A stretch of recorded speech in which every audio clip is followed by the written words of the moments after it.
All right, we'll go now to item number 12, and I was going to ask Dennis, is this an executive session discussion or is this an open? It's open. Okay. I'm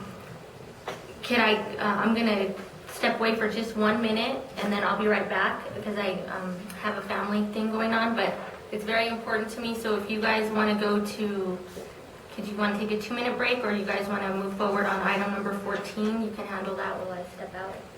Let's go ahead and take a 2-minute break. Okay.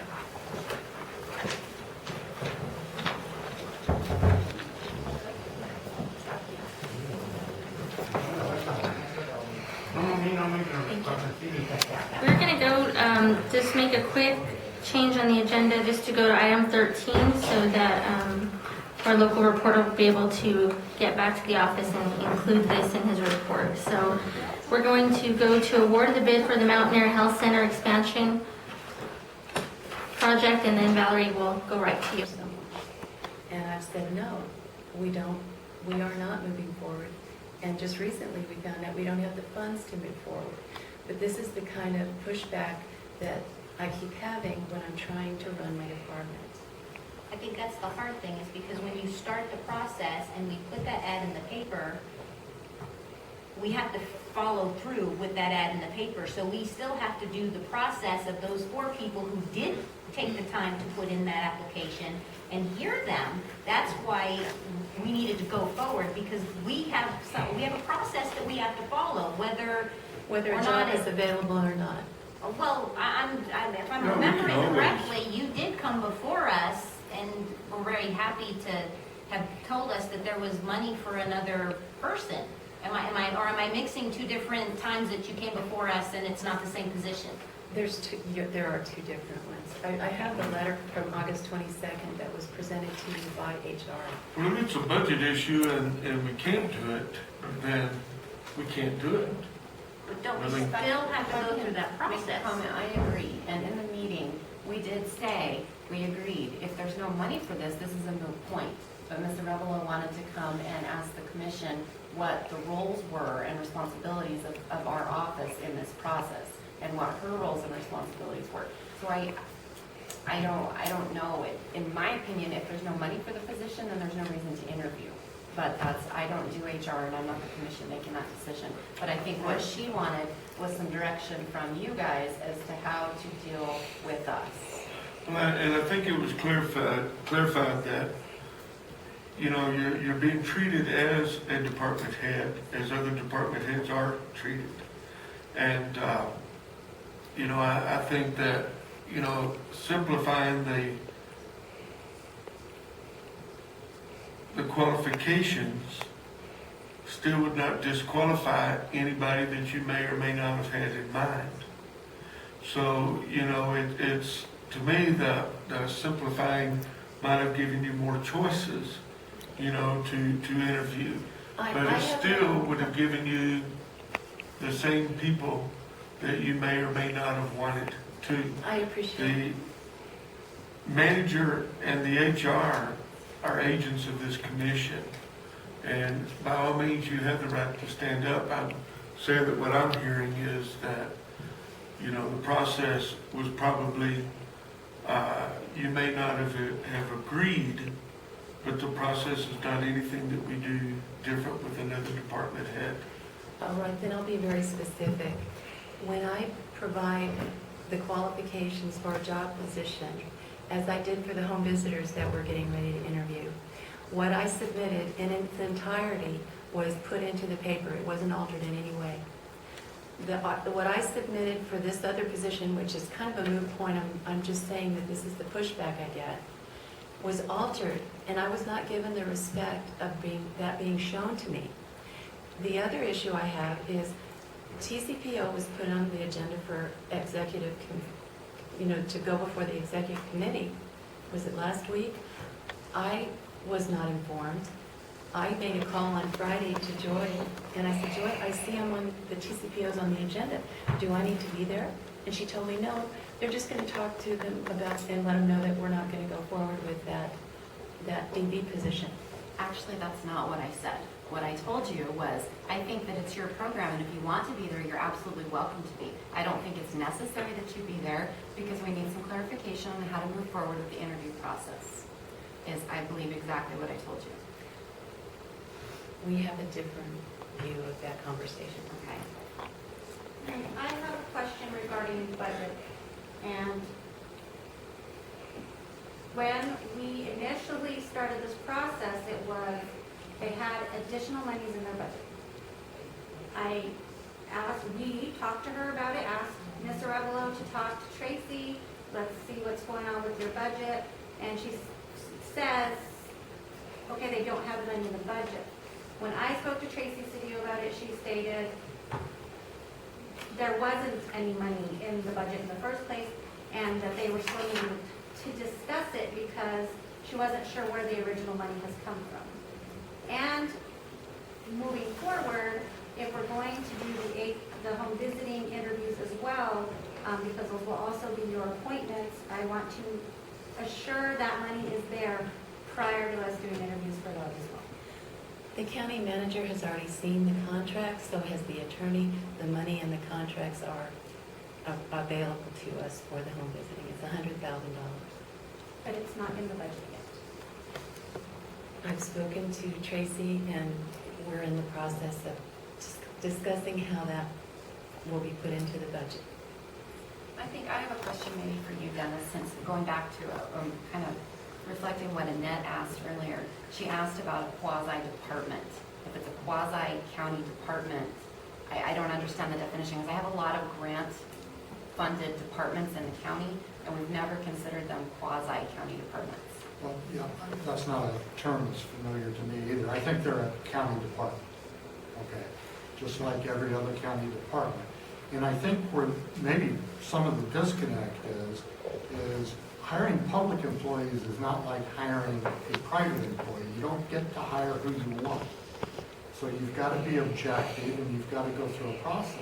Every department head in the county has to advertise positions. The public has a right, if there's an opening, whether it's whoever it is, any member, has a right to put in an application, and if they meet the qualifications, then they should be interviewed and a decision made, and those people would be evaluated. But whether it's Linda's department or Betty's department or your department, if there's an opening, it's bid the same way. And so the policy to do that hiring has been set up by HR through the manager's office and approved by the commission. It has to be done the same way every time. So from a legal perspective, we just need to be objective, and we need to make sure that every department understands that we've got to have that objectivity. You don't get to just hire who you want, and I'm not saying that was Valerie's intent, but we need to do it the same way every time. And I think, frankly, because I deal a lot with HR in this county, that we've been really consistent in doing that. And so that's something that I think the HR department's really prided itself on, is that we do maintain our objectivity. So I don't think it's a quasi-department. It is a department. These are county employees. They are governmental employees, and they have to be treated like everyone else. So then would I be allowed? Now, another disconnect, though, is on the job qualifications. You know, I certainly think that, you know, the department head should say, this is what I need for this person. Now, Lonnie's point is, and I think it's a good point, is, well, the HR didn't raise that bar.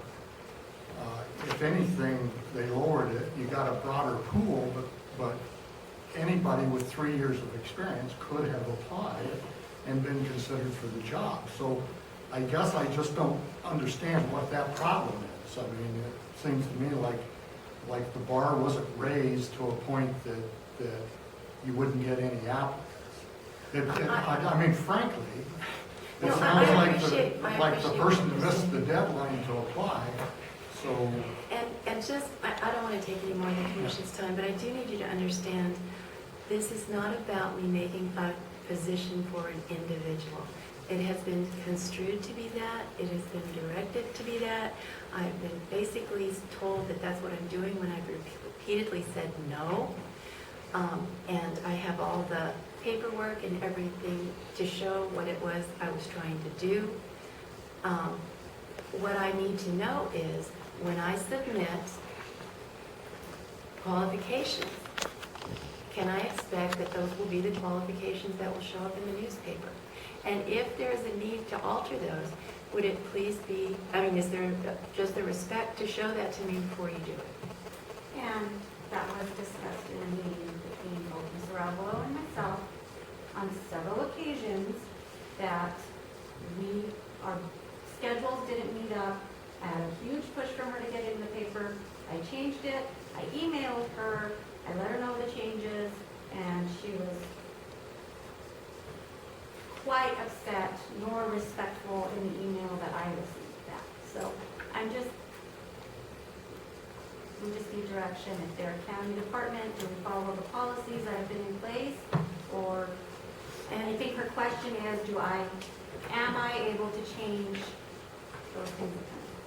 And if we are a county department, then would I be privy to, would I be allowed to get mileage and per diem? Because all of my budget comes from grants, so that's not available to me. So if I am a department head of a department of the county, would I be allowed to get per diem when I travel on county business or my program business? Because I really never, that's why I say quasi, because there are some aspects of being a county employee that I'm not, allowed to have, and neither is my staff. Well, those are all policy matters. Both what Annette has brought up, that's a policy question, not a legal question. Your question is a policy question, not a legal question, and policy is set by the commission. Exactly. And that's why I'm before the commission now. I'd be happy to give my suggestions in writing to the commission if that would help. It would help with our process.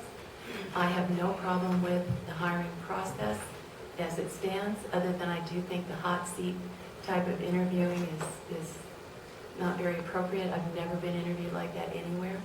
And I've worked in corporate, and I've also worked for nonprofits. So is that something that the commission could address while I'm standing here? Would I be allowed to have a table in front of my interviewees when they're being interviewed? I'm not opposed to that. I'm not opposed to it. And every one of these decisions that you make today, we will be coming back with more when more departments decide they don't like something that is currently in place. Just like this. That's part of the Why don't you say process. this, that if any department head would like a table for their applicant, then we can give them a table. That's not a policy anywhere, is it, that we don't give them a table? No, but it's been procedure thus far that you're changing. Thank you, It seems Commissioners. small, but this is only one procedure that one department head is asking you to change. So now we have the commission involved in making the procedural decision on certain things. Which is what the commission does. Yes. Well, let's just put them on the same agenda with all the road requests, Sounds good. okay? I'm sorry, I missed that. What do we do? Oh, if other department heads come forward, I understand. Thank you, Commissioners.